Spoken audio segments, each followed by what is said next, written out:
والعاقبة للمتقين والصلاة والسلام على سيد الأنبياء والمرسلين أما بعد قال الله تعالى يا أيها الذين آمنوا كتب عليكم الصيام كما كتب على الذين من قبلكم لعلكم تتقون صدق الله العظيم.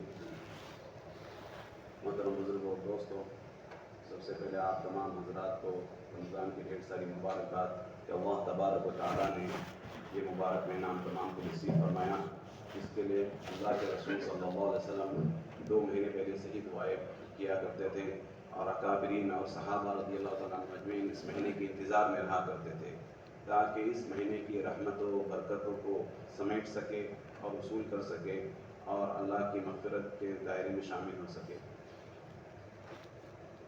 آج کے جو خطبے کا جو عنوان تھا وہ روزہ کن لوگوں پر فرض ہے اور کن لوگوں کو چھوڑنے کی اجازت ہے۔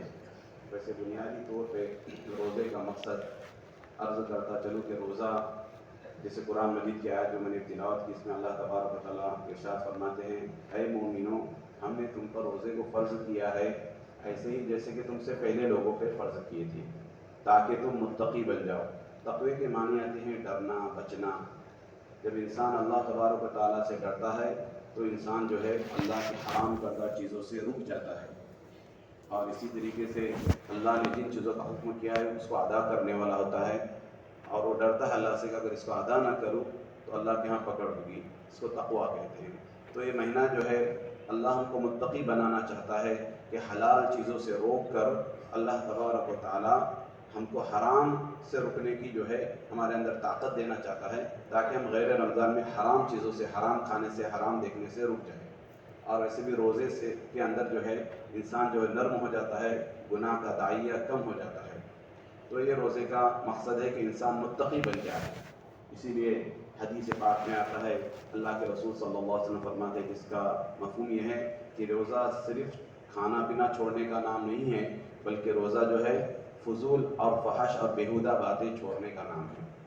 اور دوسری حدیث میں اللہ کے رسول صلی اللہ علیہ وسلم ارشاد فرماتے ہیں، جس کا مفہوم یہ ہے کہ جو روزے کی حالت میں جھوٹ بولنا اور غیبت کرنا نہ چھوڑے، اللہ تبارک و تعالیٰ کو اس کے بھوکے اور پیاسے رہنے کی کوئی ضرورت نہیں۔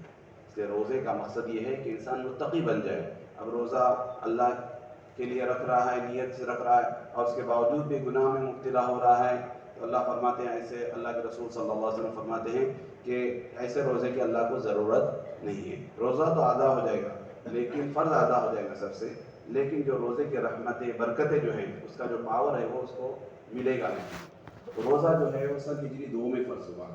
اس سے رمضان کے معنی آتے ہیں جلانا۔ رمضان کے معنی آتے ہیں جلانا، خاک کرنا جلا کے۔ کیا مطلب اس کا؟